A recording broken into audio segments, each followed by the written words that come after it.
сан азайып кеткендигинин белгиси ушунда турат. Өткөн жылкы шайлоого 1.800.000 жакын киши келсе, азыр 1.200.000 да жеткен жок. Ага да жеткен жок, ага да барган жок. Эптеп кулактан чоюп отуруп бир нерсеге жеткиришти сыяктанат.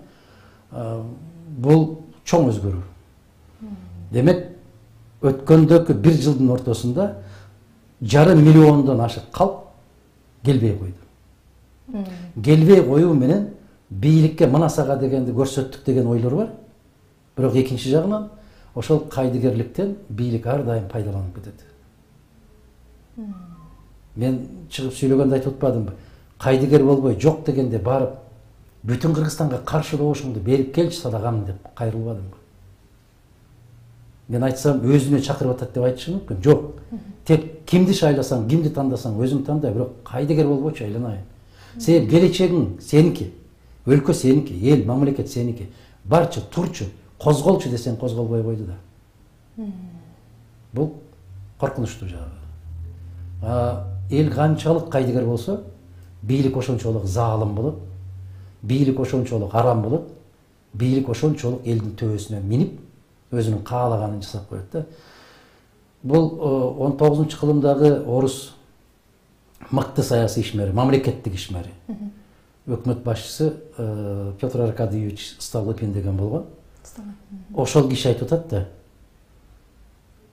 аң сезими жок эл бул көң сыяктуу дейт. Кырк. Ошол кырктын үстүндө башка улуттар өсүп чыгат дейт.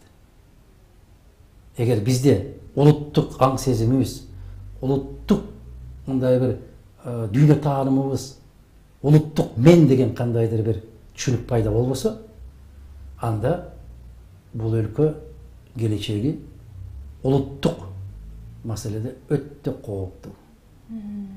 Өтө кооптуу. Эртеңки тагдырыңды каралып атат, сен кандай дейсиң деген суроо салса, жооп бербей тултуюп отуруп алса, анда сен үчүн башкалар жооп берип коет.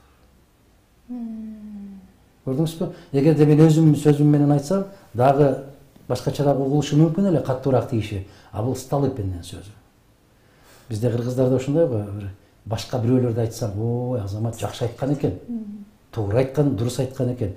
А эгерде биз Барп айтыптыр, же Калыгул айтыптыр, же Молдо Нияз, Молдо Кылыч айтыптыр десек, кулактан илинбейт.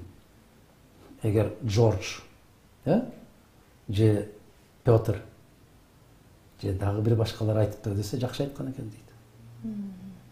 Ошол сыяктуу улуттук аң сезими жок эл көңдүп атпап, кырк болуп калат дейт да. Башка элдерге, башка мамлекеттерге өсүшүнө жер семирткич катары колдонулат. Коркунучтуубу? Өтө коркунучтуу.